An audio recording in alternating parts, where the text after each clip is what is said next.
Hi guys, welcome to Harry's Book Cafe. We are here in Lofoten. As you can see, the mountain behind me is absolutely stunning. Now, Lofoten is located in the northern Norway inside the Arctic Circle, and that really inspired me to do a book recommendations, or book TBR if you like, for the Nordic Noir.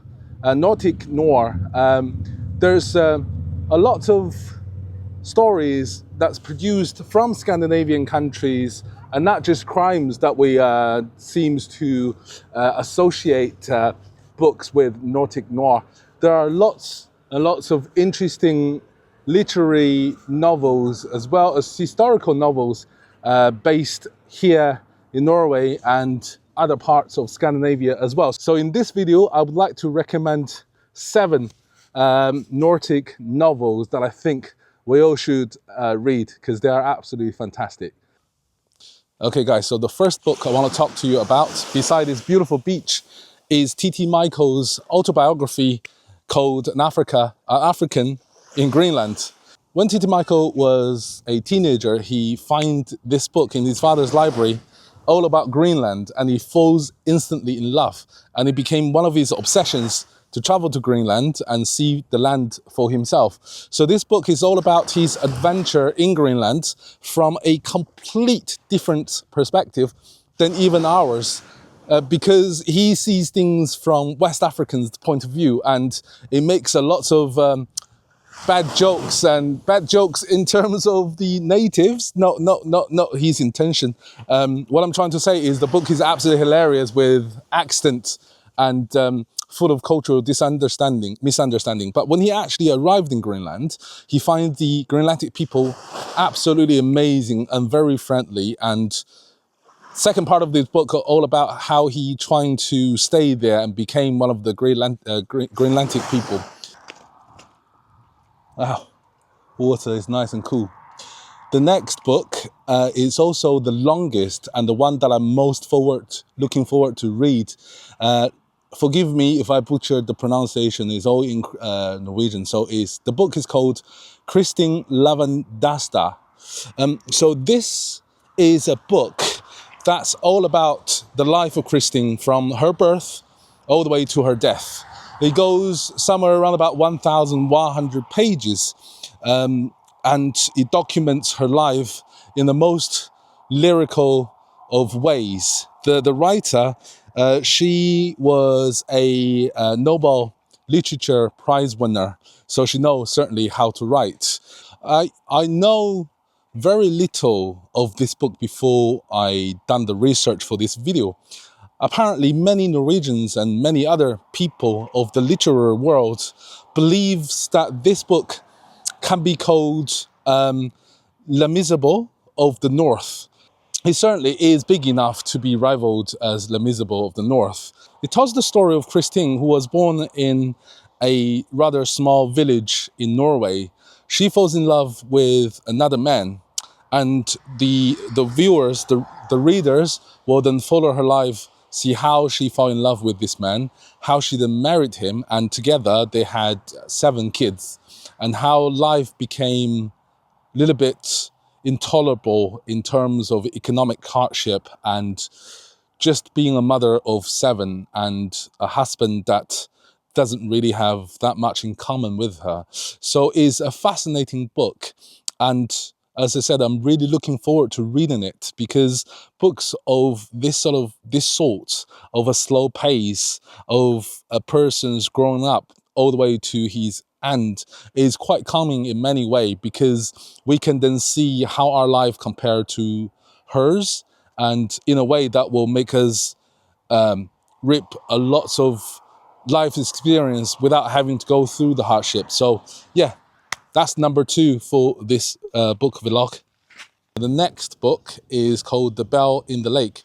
This is one that I knew almost absolutely nothing about, but having read the synopsis, it sounds very intriguing. In fact, I think it's a trilogy. This happened in Norway right here. So Norway, 1880s, Astrid Hiken dreams of a life beyond her village, beyond marriage, children, and working the land to the end of her days. Pastor K arrived to take over the small parish with its 700-year-old stave church cave with pagan deities. The two bells in the tower, forged by Astror's forefathers, are said to be hold supernatural power. The villagers are wary of the new pastor, and he's resolved to do away with their central old pagan traditions. But Astror finds herself drawn to the priest. When another stranger arrives from Dresden with grand plans for the church itself, Astrid is thunderstruck. She has never met anyone like him. He seems so different, so sensitive, but will she choose her homeland and the priest, or an uncertain future in Germany? So this is what the book promised to give us readers. To be perfectly honest with you, perhaps out of all these books, the least that I'm looking forward to read, but it still sounds absolutely fantastic. So check out our Amazon review and see what you guys think. Okay, guys, so the next book is also the one that I'm most looking forward to read, and that is Burial Ritual by Hannah Kent. And I think this perhaps is the book that for most of the readers are quite familiar with. This book has been published many, many years ago. I purchased a Kindle copy, but I still haven't read it yet. But after reading its synopsis once more and the positive reviews on Amazon, I've decided to give it a try as soon as I get home. Now, Burial Ritual is about a story of Angus. She lives in Iceland. The story is based in Iceland.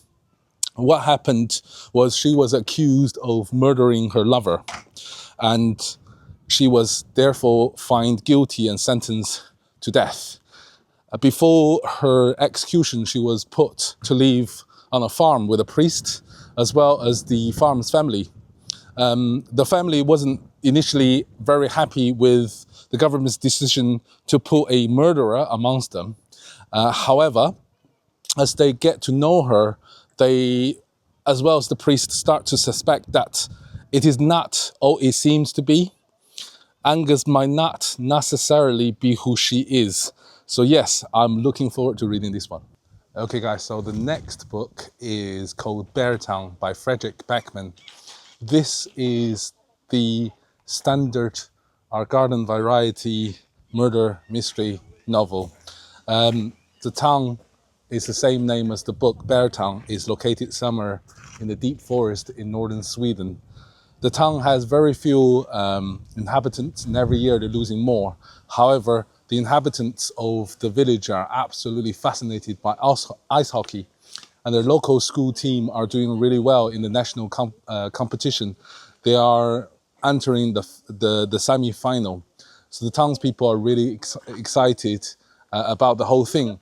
And they were hoping that this tournament can bring some really much needed publicity the town needed to grow. However, just before the semi-final was started, a brutal murder happened within Beartown. A teenage girl was found killed. This instance divides the town into two parts. On one side of the town, they really want to find out who the murderer is. And on the other side of the town, they really want to keep it quiet, keep it hushed, so that no one can find out. Last, that it ruined the town's reputation. So the book is a very good murder story, as well as the human psyches from two different groups of opposing views. So this, again, is a book that I'm really looking forward to read. Guys, just taking a short interruption, just to share the view of Lofoten in Norway. Okay guys, so the next book is called Independent People by Halldór, Laxness. This is a rather interesting book because it tells the story of a Norwegian farmer who immigrated to Iceland, and he found the land very challenging, and yet he refused to give up. He tried to farm the land despite many people trying to tell him to give up, trying to make this infertile land, this difficult land to grow crops for him. But he's a stubborn guy and he just refused to listen. And the book is about his struggle in a new land in Iceland, in one of the most dramatic of landscape and also difficult climate. Iceland became a character itself. The writer described the land with complete vividness that everyone after reading that might want to go and visit the country. Okay guys, now it's time to recommend the last book, and that's called The Summer Book, a novel. This one, unlike the others, is very, very funny. If you have read A 100-Year-Old Man Who Climbed Out of Window and Disappeared, you will know what I mean by funny. This novel definitely has a hint of that. It tells the story of a grandma and her daughter who get stuck in a Swedish cabin for the whole summer. And her grandma is absolutely hilarious. And the granddaughter is quite naughty girl as well. So there's all these sort of conflict and sparks that ignite their summer. So if you want a relaxing book and something that will make you laugh out loud, then The Summer Book is definitely your choice. Okay guys, that is the end of my book recommendation. And from beautiful Lofoten, ciao.